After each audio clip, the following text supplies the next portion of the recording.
il faut qu'on parle. Cette vidéo sur Angoulême s'annonce assez verbeux, à tel point que je vais la diviser en 3 parties. La première, je m'arrête un peu sur les expos et les auteurs que j'ai vus. La seconde partie, disons-le, ça risque de partir en trash talk autour des dédicaces et des influx voleurs. Mais je vais essayer de mesurer mes propos en apportant une critique plus générale. Et la dernière partie, je vous donnerai des tips pour ceux qui comptent se programmer un séjour à Angoulême pour le prochain festival. Exceptionnellement, j'essaierai de faire des timecodes pour que vous alliez directement à la partie qui vous intéresse. Je vous souhaite une bonne vidéo, générique.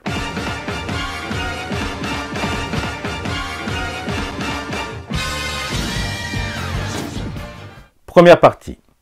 Ryoichi Ikegami. Cette année, l'exposition manga du musée portait sur un mangaka qui m'a accompagné durant ma plus jeune adolescence, celle de mes 14 ans. Vous pensez bien que c'est ce qui a d'autant plus motivé ma présence pour ce festival. Ayant déjà eu l'occasion de découvrir tout l'univers de Shigeru Mizuki l'année précédente et loupé la rétrospective de Taiyo Matsumoto en 2019, il n'était pas question que je passe à côté de Ryoichi Ikegami et son catalogue d'exposition. Et c'est ainsi que s'est déroulée ma première matinée. Dès que je suis arrivé jeudi matin, je me suis dirigé vers le musée pour découvrir l'expo du maître. Je peux dire que je n'ai pas été déçu, j'ai découvert et appris de nombreuses informations que j'ignorais quant au travail de l'artiste avant ses travaux sur Craig Freeman.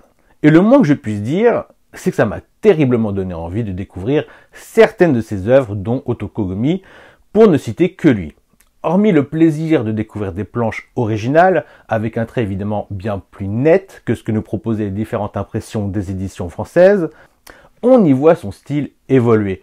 Utiliser des effets créatifs pour marquer l'action, montrer sa maîtrise des vues en contre-plongée qui font un peu partie de son ADN, tout en offrant une image arrêtée, digne d'un tableau, où le dessin à lui seul raconte quelque chose. Il était aussi très intéressant de faire ce point sur tous les scénaristes avec qui le mangaka a travaillé. Le petit hic qui m'a fait poireauter en vain pendant 1 heure dans la boutique à la fin de l'exposition, c'est que les catalogues n'étaient pas encore disponibles. Et j'ai vu de nombreuses personnes repartir bredouille. Fort heureusement, les livraisons ont été effectuées sur tout le festival en ce début d'après-midi. Lors de sa masterclass où Ryoichi Ikegami est revenu sur son parcours, il y a un élément qui m'a fait tilter. Il s'est arrêté sur ses collaborations et dont celle avec Riichiro Inagaki pour Trillion Game. Parfois, les Japonais sont la modestie incarnée en déposant les lauriers sur la tête de leurs confrères. Du genre, un tel est un génie, moi je ne suis qu'un dessinateur assez limité dans la conception d'un scénario. Mais ce qui ressort de la collaboration avec Inagaki, c'est que c'est la première fois qu'il travaille sur le Nemu d'un autre. D'ailleurs, on peut voir son travail en comparant les planches. Par contre, on rembobine 2 secondes. Kariya Tetsu, Koike Kasuo, Bolonson, Hideo Yamamoto, Kazuya Kudo sont des scénaristes qui ont pondu des scénarios. Parfois des scénarios qui virent au nanar ou juste totalement frappés. Mais si je comprends bien, aucun ému. Et disons-le, tout l'aspect créatif du dessin revient à cette ébauche, celle que l'on nomme à tort le storyboard. Et on ne peut pas minimiser cet état de fait. C'est alors que vous commencez à porter un nouveau regard sur ce génie, s'il ne l'était pas encore jusque-là à vos yeux. Sinon, j'oubliais une bombe est sortie lors de la masterclass, seulement elle a peut-être été noyée par ceux qui utilisent Twitter, car il en avait déjà parlé lors de la conférence de presse de la veille. D'ailleurs, faudra qu'on en parle de ça. J'estime que la masterclass, qui est payante, aurait dû avoir la primauté sur l'exclusivité, tout comme l'annonce de la réédition de Craig Freeman. Mais bon, il a tout de même dit qu'il souhaiterait adapter la vie de Miyamoto Musashi en manga avant de mourir. Je ne sais pas si vous arrivez seulement à imaginer le truc. Je croise les doigts pour qu'il finisse Trillion Game en 5 tomes maximum. D'ailleurs, je lui aurais bien posé la question de ce qu'il pensait de la version de Takehiko Inoue. Parce qu'il y a un petit peu de Ikigami dans Inoue. Tout comme il y a du Takao Saito avec Golgo 13 dans les œuvres de Ryoichi Ikegami. Enfin, si je peux vous donner un conseil, ne perdez pas une seconde et sautez sur le catalogue qui est encore dispo sur la boutique du Festival d'Angoulême. Pour rappel, c'est une édition limitée et une vraie. Aujourd'hui, combien pleurent en se mordant les doigts de ne pas s'être procuré les catalogues d'Osamu Tezuka, de Taiyo Matsumoto et de Shigeru Musuki. Et il en va de même pour Druillet, c'est un artiste que je ne connaissais pas le moins du monde, et c'est ce qui est agréable avec Angoulême. C'est l'occasion de découvrir des légendes, et parfois même vivantes. Bien que ce dernier n'a pas pu se déplacer à Angoulême pour cause de problèmes personnels, chaque année, je profite de la seconde expo du musée et je ne suis pas déçu. Sauf que pour cette édition, j'ai pris une claque graphique. Cherchez plus, les inspirations de Star Wars viennent de ce monsieur. Encore un Lovecraftien qui nous met une sacrée pression avec ses entités. Au passage, il est pas loin d'avoir aspiré l'œil de Sauron et pour sûr que j'en loupe des références. Puis il adore détourner des cathédrales pour en faire des monuments, tout ce qu'il y a plus organique, et tout ça avec cette note de science-fiction, de fantastique, de psychédélique, où le métal prend forme sous toutes ses formes. Lorsque j'ai compris qu'il était également le cofondateur de Métal Hurlant, ça m'a paru une évidence. Ce qui est une évidence aussi, c'est que si tu aimes le graphisme de Berserk, il y a de fortes chances que ça te plaise tellement c'est grandiose. Je conseille vivement cette expo à quiconque a le loisir de passer par Angoulême jusqu'à mi-mars, 12 mars, un truc comme ça, parce que même si le catalogue est d'une qualité exceptionnelle, ce n'est rien en comparaison des planches exposées. Bon après, j'ai jamais lu une de ces BD, donc narrativement, je ne sais pas si ça suit, mais fort possible que je m'y mette bientôt car je suis très curieux de voir le rendu des planches originales en noir et blanc dans de bien petits carrés colorés. Isayama. Alors, je vais être franc, je n'attendais rien de spécial de cette exposition, ni de la masterclass, ce pourquoi je n'ai pas pris de billet pour y assister. Ce n'est pas parce que je n'aime pas l'œuvre, ni même l'auteur, au contraire, mais j'ai souvenir que l'événement le plus mainstream du festival est pas forcément le meilleur. Chainsaw Man m'a démontré l'an passé que lorsque l'œuvre est trop jeune, qu'elle vient juste de se terminer et que les planches nous sont encore toutes fraîches, il n'y a pas beaucoup de matière à apporter à l'exposition, si ce n'est en compensant avec une excellente scénographie. Et pour le coup, j'ai été agréablement surpris par l'exposition de l'Attaque des Titans. Bon, ça met toujours le paquet sur la scéno, c'est la base, mais j'ai été agréablement surpris par la qualité et le choix des planches, qui au final me donne l'impression que l'exposition est faite pour retourner les vestes des personnes qui disaient que c'était mal dessiné. Bien sûr, les premiers tomes marquent plus une approximation dans les traits si l'on compare avec ses meilleurs dessins. Par contre, ce que j'ai aimé dans cette exposition, c'est qu'on s'arrête vraiment sur les planches pour s'attarder sur leur construction, leur mise en scène, leur perspective, les impacts et autres sensations de mouvement sur plan fixe. On n'en vient qu'à une seule conclusion, quelle putain de maîtrise. Et c'est toujours plus impressionnant de peaufiner son art alors qu'on est en cours de publication. Ça valait le coup de faire cette expo. Par contre, la boutique avait l'air super pauvre en goodies en comparaison de celle de Chainsaw Man. En vrai, je suis sûr de rien, vu le nombre de visiteurs agglutinés dans la boutique à la sortie de l'expo. Mais vite fait, j'ai cru voir des mangas et des Blu-ray en vente. Et peut-être 2-3 magnettes. Mais je peux très bien me tromper. Junji Ito. J'étais obligé d'assister à la masterclass. Par contre, en toute honnêteté, elle était intéressante sans plus, car tout avait déjà été dit auparavant et répété lors de l'expo. Puis la méthode de traduction était un peu soporifique. Entendre le mangaka parler durant plusieurs longues minutes en japonais, avant que l'interprète, aussi excellente soit-elle, relise ses notes. Plus d'une fois, j'ai été bercé par la voix de l'artiste et j'ai piqué du nez. Et j'ai pas été le seul. Après, il y a eu des petits moments drôles, mais les questions étaient assez banales et l'interview était tellement dirigée qu'il n'y a même pas eu les 10 minutes de questions du public, même si généralement elle s'arrête au bout de 2 intervenants, hélas. Alors que celle de Ryuichi Ikegami, c'était un vrai show, au point que le commissaire de son expo a eu l'occasion de lui poser que très peu de questions et la trad était immédiate, ce qui rendait la masterclass plus vivante. Après, la personnalité du mangaka y est aussi pour beaucoup, ça c'est sûr.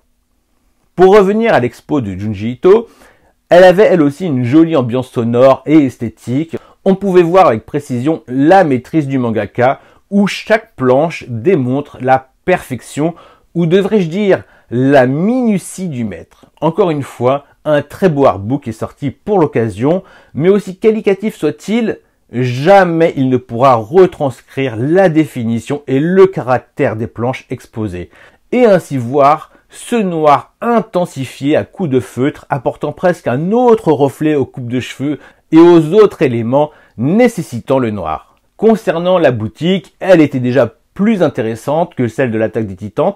Par contre, elle était trop difficile d'accès car tu ne pouvais pas y accéder sans faire la même queue que celle de l'exposition. Et il en allait de même pour la petite galerie exposant 50 regards pour le 50e d'Angoulême. On pouvait découvrir des illustrations inédites de mangaka sur le thème de la ville et son festival. Sinon, tu pouvais apercevoir ce cher Junji Ito dédicacé derrière des vitrines qui lui servaient de bunker. Et ainsi croiser du beau monde. En vrai, ceux qui ont eu la chance de se faire dédicacer dans la librairie Tsundongku à Marseille, de ce qu'ils m'ont dit et de ce que j'en ai vu en photo, ont profité d'une bien plus belle mise en scène et d'une belle atmosphère. Mais bon, en vrai, si la dédicace avait eu lieu dans le décor de son expo, cela aurait été énorme, mais bien compliqué à mettre en place, il faut le reconnaître. Je reviendrai sur les histoires de dédicaces dans la seconde partie. Le seul bémol de l'expo, c'est qu'il pêchait au niveau de la facilité de circulation des visiteurs. C'était un peu l'anarchie. En entrant, tu commençais à regarder une série de planches sur un côté, que tu devais recommencer de nouveau de l'autre côté, alors que déjà de nombreuses personnes s'agglutinaient pour commencer la visite. Les visiteurs se croisaient et se recroisaient. Ce n'était pas très fluide. En tout cas, ça a dû ravir les néophytes souhaitant découvrir le travail du mangaka. Et j'espère que sera apporté un nouveau regard sur le talent du maître à ceux qui aiment le qualifier de manga surcoté du fait de sa hype actuelle. Akane Torikei. Elle faisait partie de ces mangaka que je souhaitais saluer, si possible, durant le festival avec Junji Ito et Ikegami. Après tout, dès ma lecture du premier tome d'Emperant au silence, j'ai été captivé par l'écriture tortueuse de ces personnages, leur psychologie, et d'autant plus sur un thème que celui du viol et de l'abus, qui en soi ne vend pas du rêve. Puis il y a le dessin, voilà. Je suis tombé sous le charme de ce style assez réaliste, et il ne me reste plus qu'à lire Amour Placebo pour être à jour sur sa sortie en France. Alors, il n'y a pas eu d'expo, mais j'aurai l'occasion de vous parler de nouveau d'elle lors de la partie dédicace. En tout cas, j'ai trouvé sa personnalité chaleureuse et elle s'est montrée vraiment accessible auprès des personnes qui souhaitaient la voir. Par contre, je ne peux pas vous parler du scénariste Riichiro Inagaki, car je n'ai pas pris le temps d'accéder à sa masterclass, ni même de tenter une dédicace. J'ai préféré donner du temps aux personnes que j'avais prévu de rencontrer pour l'événement. Et puis de toute façon, je fais confiance à la presse et aux dits créateurs de contenu pour vous informer de tout le concernant. Seconde partie, les dédicaces et les influx voleurs.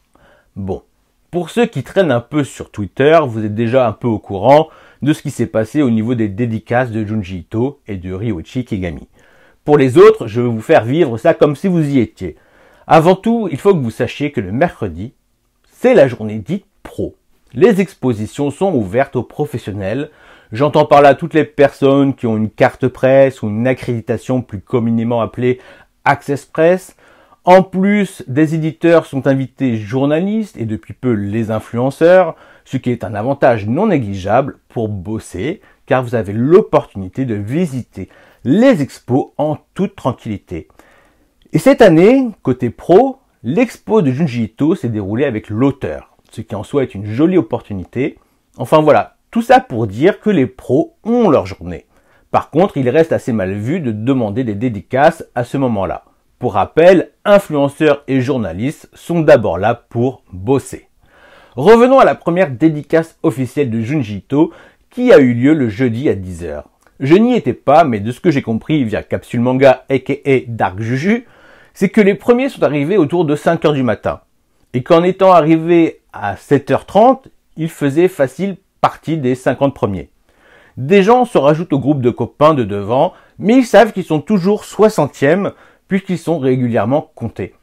Ils finissent par se retrouver bloqués au niveau du rez-de-chaussée, là où il y a l'expo des 50 ans. Et c'est étrange parce qu'ils devraient déjà être au minimal au bas de l'escalier. Les portes ont ouvert à 10h. Le temps d'être fouillé, il est rentré à 10h15. Et c'est tout juste 1 heure plus tard qu'on leur a officiellement annoncé qu'il n'y avait plus de tickets. Sauf que là, en bas des escaliers devant la boutique, il compte encore 20-25 personnes devant lui. Je vous aide à faire les comptes, il était 60e dans la file d'attente et il y a 25 personnes devant lui.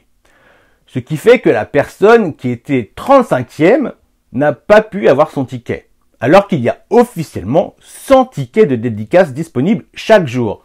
Vous avez bien compté, il y a eu plus de 60 personnes qui leur sont passées devant alors qu'ils se caillaient les miches dehors, et ce durant plusieurs heures.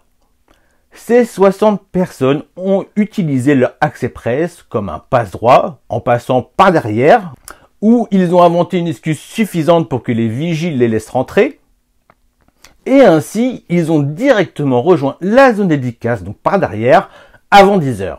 Sullivan, responsable éditorial de Mangetsu, au courant de ce scandale, affirme que ça ne se reproduira plus, mais à part donner des directives, il ne peut pas faire grand-chose de plus. Néanmoins, ces énergumènes ne sont pas inconnus, puisqu'ils se sont présentés pour avoir leur dédicace, avec leur accréditation au cou, autour du cou. D'ailleurs, il n'aura pas fallu plus d'1 jour après le festival, donc lundi, pour retrouver cette annonce sur Le Bon Coin. Sans commentaire. Tu te dis que vendredi, ça va serrer les vis. D'ailleurs, pour être sûr de ne pas se faire flouer, le premier à se présenter devant l'espace Franquin arrivera à 3h du matin. Sous le témoignage d'un abonné avec qui j'ai passé une bonne partie de l'après-midi, il m'a dit qu'il était là lui aussi aux alentours de 7h. Et que cette fois-ci, c'est entre 20 et 30 personnes qui ont fraudé. Oui, parce que, voilà, utilisons les termes. C'est un acte frauduleux de détourner ses avantages professionnels pour un profit personnel. Je qualifie même ça de vol aux dépens de personnes qui se sont levées tôt et qui ont bravé le froid durant des heures pour se retrouver sous le compte des 100 et repartir finalement dépossédés. Samedi sera la journée du record, le premier de la file d'attente sera arrivé à minuit et aura attendu 10 heures pour avoir sa dédicace. Maintenant, je vais vous raconter ce que moi j'ai vécu à travers la dédicace de Ryoichi Ikegami, qui a eu lieu le vendredi à 11h du matin. Je n'ai jamais cherché de dédicace de ma vie. Une fois à Manhattan, je suis tombé sur Magic Johnson qui dédicaçait son livre dans un magasin NBA. Bon j'en ai profité, c'était vite fait. Mais en ce qui concerne les mangaka, depuis la fois où j'ai vu la file d'attente pour une dédicace de Masakazu Katsura, donc l'auteur de Video Girl Ai, et de Tsukasa Ojo qui était présent à la Japan Expo, la même année, c'est ainsi que j'ai su que c'était pas pour moi ce délire des dédicaces. Je me mordrais presque les doigts aujourd'hui quand on sait que Tsukasa Ojo ne revient que 13 ans plus tard et peut-être pour la dernière fois en France pour la Japan Expo 2023. Par contre, faire dédicacer le catalogue d'exposition de Ryoichi Ikegami, j'avoue que j'avais prévu de me faire violence. Car au même titre que Masakazu Katsura, il fut parmi mes premiers coups de cœur manga que j'ai eu avec son titre Crying Freeman, paru en 95. Alors, je joue le jeu. Je me dis, Ikegami, c'est déjà plus pour les boomers, je veux la jouer cool et arriver pour 7h30. Bon, j'arrive pour 8h moins le quart. Je m'incruste auprès des gars que je connais, mais il y avait genre 3 à 4 personnes derrière moi, pas plus. Et en prenant le temps de compter, une quarantaine de personnes devant nous. Par contre, 1h30 plus tard, tu vois un groupe de 5 personnes s'incruster avec des gars devant. Et ne plus arrêter de parler. Je finis par les voir, mais gentiment, en leur rappelant que nous, on est là pour des dédicaces. Donc, il faut faire la queue si c'est pour la même raison. Ils assurent que non, ils sont pas là pour les dédicaces et tout et tout. Bon, on laisse passer le truc.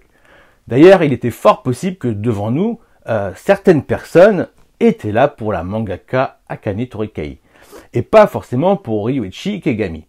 On attendait tous 10 heures pour qu'on nous laisse entrer au Manga City, car la dédicace se situait sur le stand de Glénat.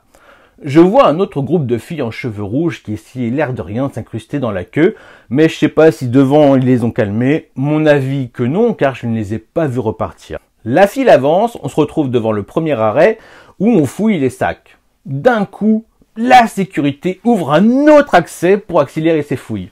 ce qui fait que tous ceux qui étaient derrière moi, et là je parle d'une quarantaine de personnes faciles, se retrouvent devant moi ou à mon niveau.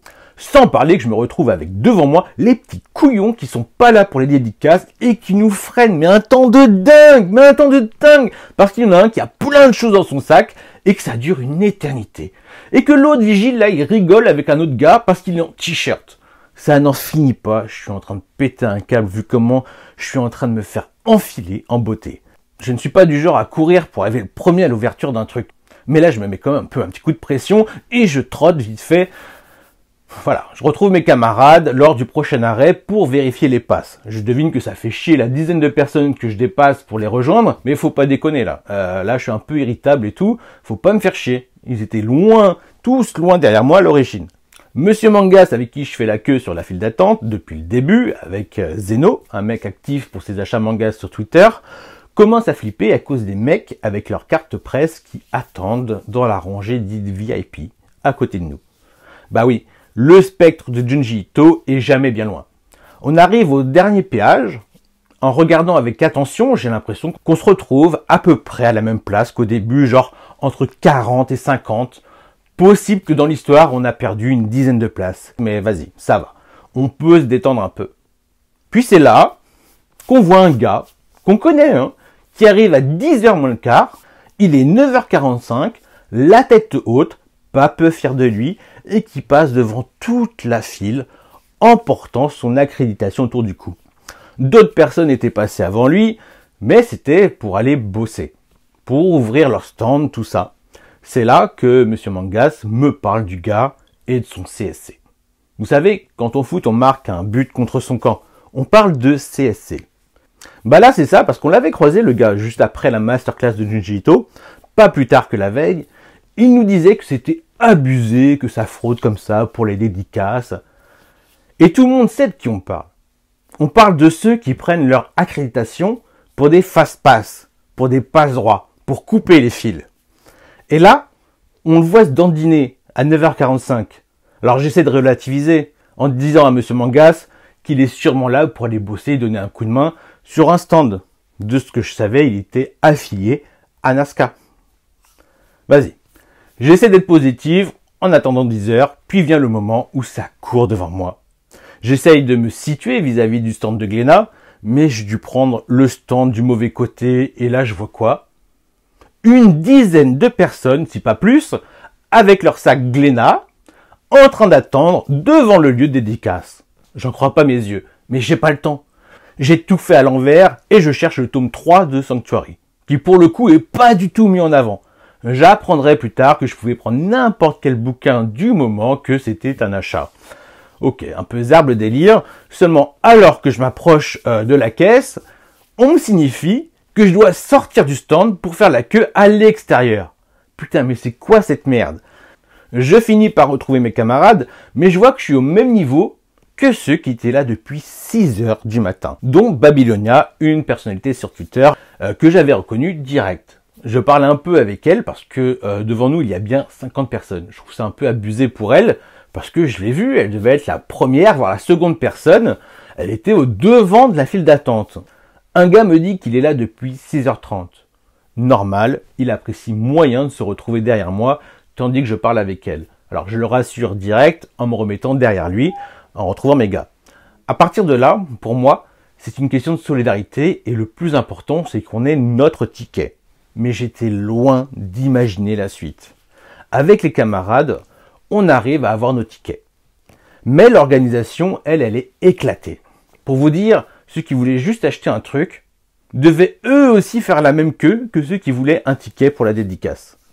Monsieur Mangas me propose d'aller à la conférence sur le shoujo. Genre que ça sert à rien d'attendre puisqu'on a notre ticket, il est 10h15. La dédicace commence à 11h jusqu'à 12h30. Mais je sais pas, j'ai un mauvais pressentiment et je préfère rejoindre la queue. Je rejoins mes camarades et je suis étonné de voir le gars qui était là depuis 6h30 être encore devant nous. Je pensais qu'il aurait retrouvé sa place depuis. Ça finit par interpeller une personne du stand de Glénat pour lui dire qu'on ne comprenait pas pourquoi ils avaient ouvert les achats aux accès presse avant 10h. Le truc, c'est qu'on savait tous ce qui s'était déjà passé pour les dédicaces de Junji Ito. À la différence qu'avec Ikigami, Il n'y a pas de seconde chance, il n'y aura qu'une dédicace, compréhensible, l'air de rien, le mangaka a presque 80 ans. Je crois que le pire, c'est qu'ils nous prennent vraiment, mais vraiment pour des abrutis en nous affirmant que ce n'est pas le cas, qu'ils ont ouvert à 10 h pour tout le monde, alors qu'on les a vus. On les a vus déjà en place avec leur sac Glénat.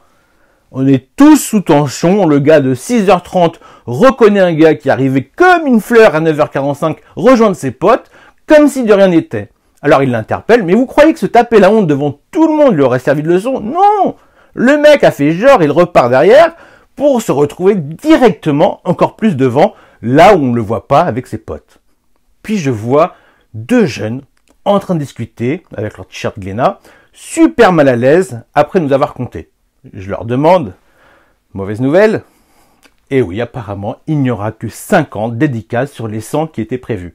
Bien sûr, ça grogne. Et à juste titre, on attend dans le froid alors que le soleil n'était même pas levé pour se faire enfler comme ça, alors que devant, il y a des gars qui sont venus en se tortillant le cul à 9h45. Ça passe pas. Ça passe pas. Un père hausse le ton pour son fils qui ne faisait pas partie du compte. Alors ça gueule.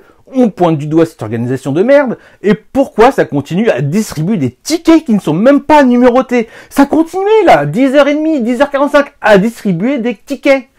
C'est open bar. Authentique et Aide le Fou viennent me rendre visite pour prendre la température. J'ai l'impression qu'ils sont arrivés même pas 20 minutes après moi, ce qui me paraît surréaliste. Quand on sait que je suis là depuis 7h45. Une employée plus téméraire décide de numéroter nos tickets afin de couper la file à 50. Le compte des 50 personnes s'arrête pile poil derrière le gars qui est arrivé à 6h30. C'est pas possible, le compte précédent s'arrêtait à un autre gars à côté de moi. On leur affirme que c'est pas possible, que personne est passé devant nous depuis le dernier décompte. La précédente jeune femme qui avait compté se souvenait d'un gars habillé avec une écharpe et un casque audio. Il fait partie de ceux avec qui j'ai sympathisé déjà la veille, mais encore plus lors de cette file d'attente. Il est le numéro 54. Je suis le numéro 55. Normalement, c'est dead. Je me fais tout petit. Je lâche pas la file d'attente, j'en ai rien à foutre. Je ne sais pas comment on y arrive, mais ça continue à numéroter nos tickets. Une fille avec qui je sympathisais dans la file d'attente a le numéro 58. Franchement, on pue la solidarité. Ça me fait aussi comprendre que derrière nous, c'est mort. Je me retourne et je vois un mec cool, avec qui j'ai attendu dehors, dans le froid, et qui concrètement était là avant moi. Il faisait partie de ces 3-4 personnes que j'avais doublées, histoire d'être avec les personnes que je connais. Et je le vois, il est mal. Je suis lui, je bouge pas. Je me dis, bouge pas mec, ça va encore bien forcer un petit peu. J'avoue, à ce moment-là, mon ticket numéroté et nominatif pour la dédicace a un goût amer. Plusieurs minutes plus tard, il sort de la queue pour nous dire que c'est mort pour lui. Franchement, c'est au-dessus de mes forces. Je lui propose de prendre mon ticket, de barrer mon blaze et de mettre le sien. Franchement, je suis résigné. Et finalement, ça me fait plaisir parce que c'est ce qui est juste. Mais j'ai l'impression que lui aussi est déjà passé par là, la résignation. Et il refuse. J'insiste et il refuse. Avec des mots d'encouragement qui font plaisir à entendre, il n'y a pas d'amertume dans sa voix. Juste la fatalité, on sait par qui elle est causée. Un autre gars qui était derrière moi, lorsqu'on faisait la queue dehors, vient nous saluer après avoir eu sa dédicace de Akane Torekai. Purée. Il y avait bien des gens qui étaient là pour elle, aussitôt ce matin. Ce qui fait qu'on devrait facilement être dans les 40 normalement. Monsieur Mangas nous rejoint, mais sans intégrer la file d'attente. Il a compris son erreur. Il a joué avec le feu et il s'est brûlé. Et il est bon joueur. C'est plus possible de nous rejoindre maintenant. Les places coûtent trop cher. Je l'envoie prendre des photos des mecs qui sont devant, histoire de voir un peu un truc. Et je suis écœuré. Le gars que j'avais reconnu avec Monsieur Mangas, celui qui avait coupé la file à 9h45, c'était bien pour nous enfiler à sec. Et pas pour aller bosser sur un stand, qu'il est passé devant plus d'une quarantaine de personnes. Ses potes et lui me dégoûtent avec leur petit sac Glénat et leur accréditation sur du coup. Mettez-vous à ma place un instant. J'admire ce mangaka depuis mes 14 ans, alors que j'en ai plus de 40. Et derrière moi, il y en a d'autres dans mon cas. Et même, si ceux de derrière ont découvert le dessinateur avec la réédition de Sanctuary ou de Trillion Game, c'est du pareil au même. Ils ne méritent pas de se faire comme ça par ces frais de port. À ce moment-là, je sais que je vais les salir en vidéo. Je sais que certains comptent sur moi car eux aussi voudraient pouvoir s'exprimer. À défaut d'être écoutés, ils ont envie d'être entendus. Mais on les range là avec les événements mineurs du festival. Faut retenir que le positif. Après tout, pour les pros et pour ceux qui se prennent pour tels, le plus important c'est d'avoir soigné ses contacts, gratter de nouvelles opportunités, rencontrer des auteurs et des éditeurs. C'est de faire remarquer par les pros. Le reste, ils s'en foutent. Des petits dommages collatéraux. Les rats, ils ne se rendent même pas compte que ce sont des nuisibles. Après tout, eux, ce sont les acteurs du jeu. Les autres, ce sont juste des spectateurs, jamais contents, des vermines. Alors, pour les 2-3 enfants qui me regardent avec leurs parents, je ne vais pas partir en trash talk. Je ne vais pas citer celui qui se reconnaîtra. Je ne vais pas le traiter de tous les noms. Mais je sais qui tu es. Je sais ce que tu es.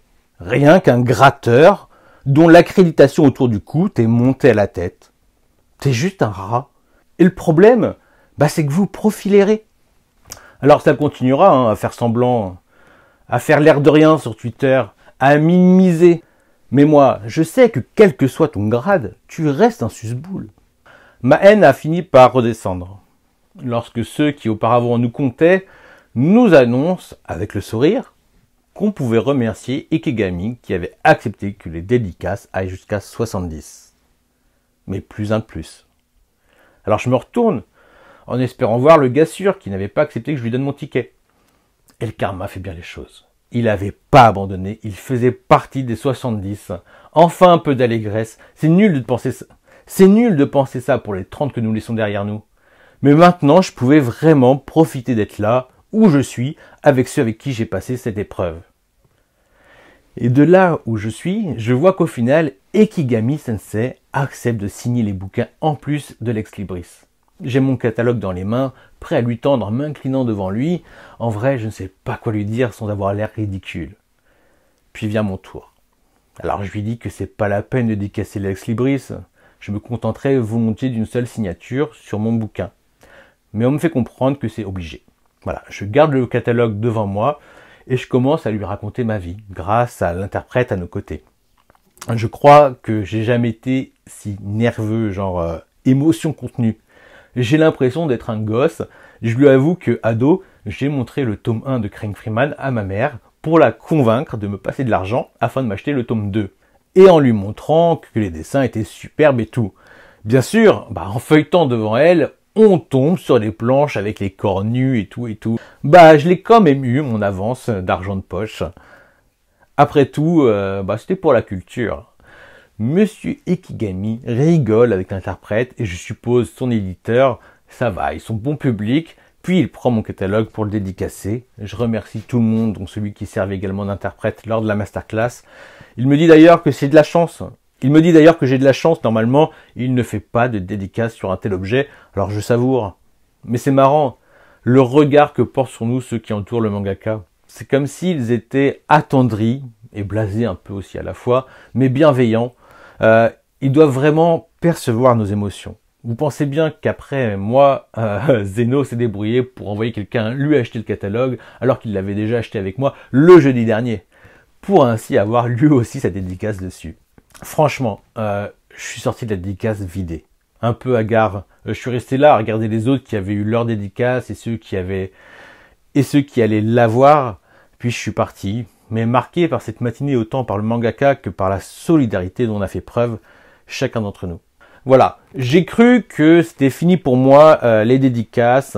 Après tout, j'ai eu ce que je voulais, mais le lendemain, je me suis rappelé que je n'avais pas pris le temps de voir Akane Torikai. J'ai donc acheté son dernier titre sorti, Amour Placebo. J'ai récupéré l'avant-dernier ticket de Tombola du samedi. Un ticket numéroté pour la dédicace de 16h30. Déjà, ça fait plus carré niveau organisation. Alors, je sors du Manga City, je retrouve les potes, je les accompagne jusqu'au musée, je croise Lucisco et ses potos, dont l'un qui avait une accréditation autour du cou. Alors, ce dernier me raconte comment il estime avoir fait ça dans les règles. Et il s'est retrouvé avec le ticket 77, acheté à 10h04, avec le ticket de reçu à l'appui. Alors, je ne sais pas s'il a fait la queue ou non, néanmoins, il n'a pas fait partie des 25 personnes qui nous sont passées devant. Comment ne pas en vouloir ces gars-là? Sans parler de ce CSC là, de minable. La première là, Babyliona, qui était première, elle est arrivée 26e. 26e. Je finis de manger, je pars faire le Nouveau Monde, puis le Monde des Bulles, pour retrouver les stands de manga qui sont absents du Manga City. Puis je me rappelle que j'ai la dédicace de Torikai, il est 17h. Quand j'arrive sur la file d'attente, la séance n'est pas terminée, il reste une petite dizaine de personnes devant moi et je suis le dernier. Comment c'est trop agréable de ne pas être stressé et de profiter du moment, d'annoncer à la mangaka que je suis le dernier de la journée, que j'apprécie son travail depuis En proie au silence, ainsi que le traitement de ses personnages et de leur psychologie, enfin voilà, je gratifie de son travail. Par contre, je lui demande de signer mon livre directement sur la jaquette. Et contre toute attente, je vois Bruno Femme écarquiller les yeux, surpris par ma demande. Apparemment, Torikai non plus n'a jamais signé sur ses jaquettes, mais ça semble l'avoir amusé. Encore une fois, j'ai dû laisser transparaître mon émotion, car tous m'ont souri chaleureusement. J'intègre le staff de Torikai. Ou alors, ils étaient peut-être tous contents que ça finisse avec moi. La carte presse et l'Access Press. Pour rappel, les détenteurs de carte presse sont des journalistes professionnels, dont le principal revenu est le journalisme. Bien qu'il n'est pas nécessaire de posséder une carte presse pour être journaliste. Une personne qui a un accès presse, ça peut être Pierre, Paul, Jacques, qui a fait la demande auprès du service presse du festival pour couvrir cet événement en justifiant son activité de journaliste, d'influenceur ou je ne sais quoi encore. Tout comme les accréditations sont données aux exposants par exemple. La cohabitation presse et influenceur. Vous devinez que la cohabitation ne doit pas toujours être très facile. Déjà que parfois, les journalistes, il leur arrive d'être méprisés par les pros, staff, éditeurs, maisons d'édition, tout ça. Mais depuis la venue des influenceurs, il leur arrive aussi d'être méprisants envers eux.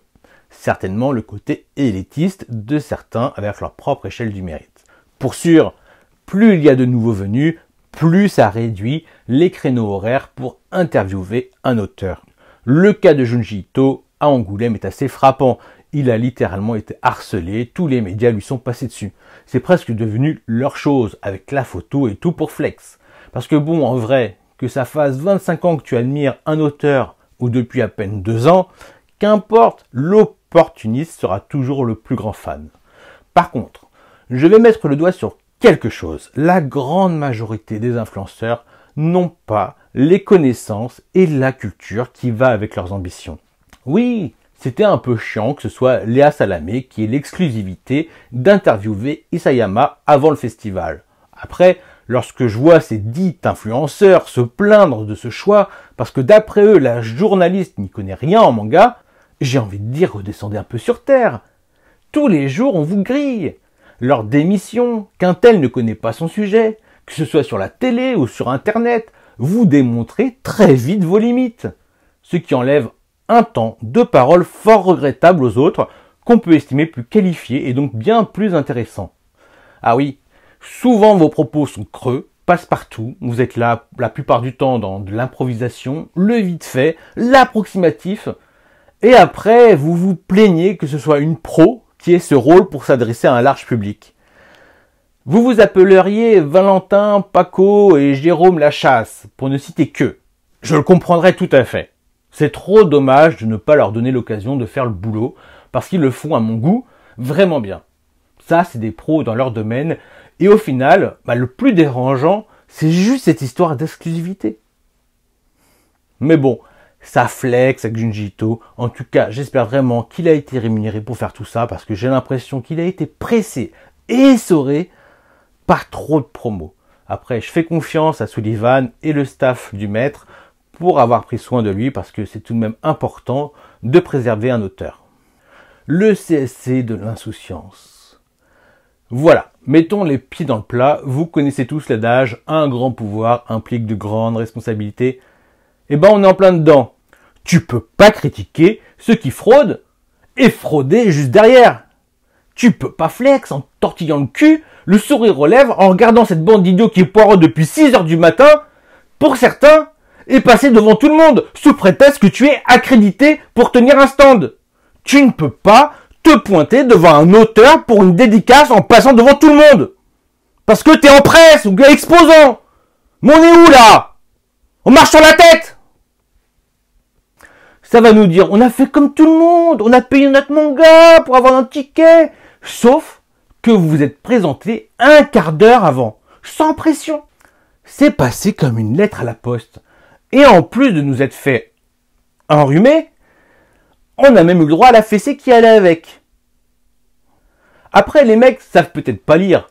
Pourtant, c'est bien dit dans l'organisation et les mails qu'ils reçoivent que la presse est là pour couvrir le festival, pas pour le reste. Ils sont là pour bosser. Ça doit être ça leur plaisir, faire le boulot qu'ils aiment. C'est pas pour flex et se payer du bon temps sur le dos des autres. Donc si tu veux acheter, dédicacer ou chier dans les toilettes publiques, comme dirait mon confrère Loïc du monde de Tada, bah tu fais la queue, comme tout le monde. Le souci, c'est que vous ne vous en rendez même pas compte que vous desservez la cause. Vous tirez contre votre camp. Vous êtes des traîtres. Il n'y a pas d'autre mot. Et potentiellement, vous gâchez vos opportunités juste pour flex. Soyez pro. Tous méritent dans la vie, mais il ne faut pas non plus oublier que c'est une chance, car c'est le boulot des autres avant vous qui vous permettent d'accéder à de nouvelles opportunités. Pour moi, c'est normal ces histoires d'avantages et de privilèges qu'un tel reçoive un kit presse ou un service presse, parce que c'est une personne influente. En vrai, les combines de chacun, tant que ça ne porte pas préjudice aux clients et aux visiteurs, pour le cas particulier du festival, bah ça ne regarde que les parties concernées. Après, il peut toujours y avoir des affiliations plus ou moins choquantes quand tu fais la promotion de lecture illégale pour être à jour et proposer tes vidéos avant tout le monde. Quand tu fais des racks d'animés ou des chapitres pas encore sortis sur ta chaîne. Quand ton concept de vidéo se base quasi uniquement sur les bons plans du marché d'occasion et que tu reçois des services presse abusés. À un moment, les maisons d'édition ont aussi leur part de responsabilité. Mais on va pas refaire le monde, hein. Ce n'est plus une question d'éthique, mais bien de vue et d'influence. Voilà, c'est comme ça. Perso, ça me dérange de voir une édition limitée popper en avant-première chez une personne influente. Sur un tirage en 1000 exemplaires, ça fait un produit en moins pour le client potentiel. Un passe-droit, un fast-pass, un coupe-fil. Vous l'appelez comme vous voulez. Ce n'est ni plus ni moins qu'un vol lorsque les dédicacés sont limités et qu'en plus on a payé pour accéder au stand ou à l'expo concernée. D'autant plus que dans le cas d'Ikegami, ça se jouait sur une seule demi-journée et pas sur 4 jours. Alors, je ne vous ai pas raconté, pour consoler les 30 malheureuses personnes qui se sont fait déposséder de leur droit de rencontrer leur mangaka préféré, le staff de Glénat invitait tout le monde à retenter sa chance sur une loterie, c'est-à-dire que si vous achetiez de nouveau un produit dans leur stand à 14h, vous pourriez bénéficier d'un tirage au sort pour que 10 personnes remportent un dessin dédicacé et pas juste une signature, on parle bien d'un dessin. Genre, c'était qui tout double. Alors, je ne vais pas m'attarder sur l'organisation de cet événement par Glénat, il y a tout à redire. Et ça va jusqu'à l'annonce de la réédition de Crying Freeman. Pourquoi attendre samedi soir alors qu'il y a eu une masterclass payante entre-temps, qui a d'ailleurs été précédée la veille par une conférence de presse qui nous spoil les temps forts de la masterclass. À quoi sert une masterclass? L'avenir du manga à Angoulême. Alors, je comptais m'épancher également sur l'avenir du manga à Angoulême, de sa place toujours plus importante au fil des années à travers ses expos, et dans le même temps toujours plus ostracisée du festival. Alors qu'une grande partie de sa promo se repose principalement dessus, sur le manga. L'avenir du Manga City à Angoulême est-il de devenir une banale et énième convention? Depuis plusieurs années, Angoulême est devenu le nouvel Eldorado pour les amoureux du manga, avec la possibilité de profiter de superbes expositions et l'opportunité d'approcher, je sais pas, des vendeurs, des éditeurs et des mangakas ailleurs que dans une foire. Mais veut-on faire cet événement à Nouvelle Japan Expo, en préférant inviter plus de mainstream et moins d'auteurs de niche? Pourquoi tous les éditeurs ne répondent pas présents? À cause du lieu géographique, de l'intérêt économique? Pourquoi la BD et le manga ne se mélangent-ils toujours pas, ou encore trop peu? L'un est-il condamné à promouvoir l'autre? La ville d'Angoulême a-t-elle seulement la capacité de recevoir tous les acteurs du 9e art? Le manga ne mériterait-il pas son événement en invitant le monde du 9e art à les rejoindre? Voici de nombreuses questions que nous avons aimé soulever à Capsule Manga autour d'un verre. Il est donc fort possible qu'à l'avenir, nous nous retrouvions, si cela reste toujours d'actualité, avec Monsieur Mangas et Dark Juju, donc Capsule Manga, pour discuter tout cela en space sur Twitter. Voilà. Si les principales concernées sont encore motivées, cela va de soi. Je ne vais pas me retrouver tout seul, c'est déjà arrivé. Il est temps pour les plus courageux et les plus malins d'entre vous d'entamer la 3e partie. Les petits trucs pour un festival BD d'Angoulême réussi. Déjà, réservez votre hébergement dès maintenant, ou au plus tard pour septembre. Hébergez-vous dès mercredi afin d'être d'attaque le jeudi matin. 9h, c'est parfait pour une expo, c'est trop tard pour une dédicace. Profitez de l'expo la plus importante du festival le jeudi matin. Pour ma part, je vise le musée en priorité. À abandonner l'idée farfelue de manger pour midi. Si vous souhaitez manger à l'extérieur, privilégiez le 14h-16h. Désolé si je fais l'apologie du fast-food, mais n'oubliez pas pourquoi vous êtes là. Et gardez vos forces pour les files d'attente. Vous ferez plaisir avec une bonne bouffe en soirée. La fréquentation atteindra son pic le samedi. Il est donc assez regrettable de découvrir le festival ce jour-là. Combien de fois j'ai entendu dans la rue les gens déçus par le festival juste parce qu'il est victime de son succès. Vous fiez pas aux files d'attente. Elles peuvent donner l'impression d'être interminables, puis finalement elles peuvent se révéler assez fluides. Concernant les files d'attente, ne vous jetez pas de suite sur la plus impressionnante. Il arrive, comme pour le monde des bulles, qu'il y en ait une, voire 2 autres files d'attente, mais bien moins importantes à l'autre bout. Le dimanche semble le jour à privilégier pour les familles, puisqu'une grande partie des visiteurs sont partis dans la matinée. Et on rappelle qu'il faut un pass payant pour accéder à la plupart des expositions et autres stands. Ne faites pas la queue pour rien. Attention, on passe 4 jours. Si vous comptez faire des dédicaces à pas d'heure le matin du premier jour du festival, sachez que vous devez changer votre pass avec un bracelet. A contrario, le pass un jour en ont pas eu besoin cette année. Je vous laisse imaginer la déception de la personne qui est présente depuis 7 heures du matin à faire la queue alors que les bureaux de change ne sont pas ouverts avant 9 heures. Voilà. Il est peut-être préférable, il est peut-être possible de faire le change le mercredi soir. Informez-vous la veille si vous êtes là dès mercredi pour le pass des 4 jours. Toujours pour les gens qui se sont levés à pas d'heure pour braver la nuit et le froid, il est important que se forme une certaine solidarité entre vous, ce qui empêcherait les resquilleurs de vous douiller, car vu comment c'est parti, ça ne risque pas de s'arranger d'année en année. Regardez-vous, reconnaissez-vous, lorsque vous attendez dans le froid durant des heures pour qu'à la fin, vous reformiez vos rangs. Honnêtement, sans solidarité, nous serions plusieurs à être repartis bredouille et le moral dans les talons. En parlant de froid, n'oubliez pas que le festival a lieu fin janvier, donc prévoyez de quoi vous couvrir, gants, écharpes, pulls, bonnets, chaussettes, ne vous feront pas de mal. Ça a l'air bête comme ça, mais pensez à regrouper vos achats en fin de journée, parce que si vous avez aucune possibilité de les stocker avant de retrouver votre chambre, eh ben vous devrez les porter. Le sac à dos semble être la meilleure alternative, mais n'oubliez pas de le prendre en main lors des expositions ou autres endroits où il y a du monde. Il n'y a rien de plus désagréable pour les autres de se prendre un coup de sac ou de ne pas pouvoir circuler à cause de lui. Perso, j'évite de sortir mon appareil photo lors des expos du musée. Mais pas de souci, les photos sont autorisées. Vous pouvez en faire 1 ou 2 pour marquer le coup. De toute façon, je vous recommande fortement de vous procurer les catalogues d'expo. Ils sont souvent superbes, en édition limitée. Ils vous permettent de redécouvrir l'expo chez vous, ce qui rend finalement vos photos assez anodines, si ce n'est pour les poster sur les réseaux sociaux. Mais profitez-en un maximum des planches que vous avez devant vous. C'est une chance inouïe de pouvoir les contempler. Je regrette tellement de ne pas avoir pu assister à celle de Taiyo Matsumoto. Profitez-en. Profitez du moment présent. Ah oui, petit rappel, entre le centre et le Manga City, il y a bien 10 à 15 minutes de marche, dont 10 en pente. Alors préparez-vous à la marche avec de bonnes chaussures. Il y a des navettes à disposition, donc vous pouvez prévoir les horaires, c'est un confort, mais elles ne vous feront pas gagner du temps. Perso, je ne les ai jamais prises. Après, vous connaissez, si vous avez pour habitude de faire chauffer l'ACB, de dépenser sans compter, privilégiez un budget avec du cash. Ça vous permettra de rationaliser vos achats ainsi que de les prioriser.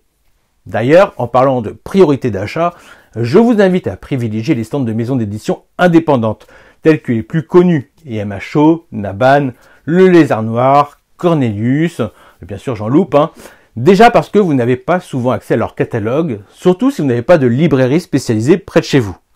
Mais aussi parce qu'en utilisant la vente directe, leur marge n'est plus rognée ni par la distribution, ni par la diffusion. Et que la plupart du temps, vous avez face à vous le fondateur ou le directeur de la maison d'édition, ce qui est plutôt agréable comme contact. Ça permet de bons échanges, ou pas. Puis c'est aussi faire preuve de solidarité que de soutenir une maison d'édition indépendante, au même titre qu'une librairie spécialisée. Sur ce, je vous laisse. J'espère que la vidéo vous a plu.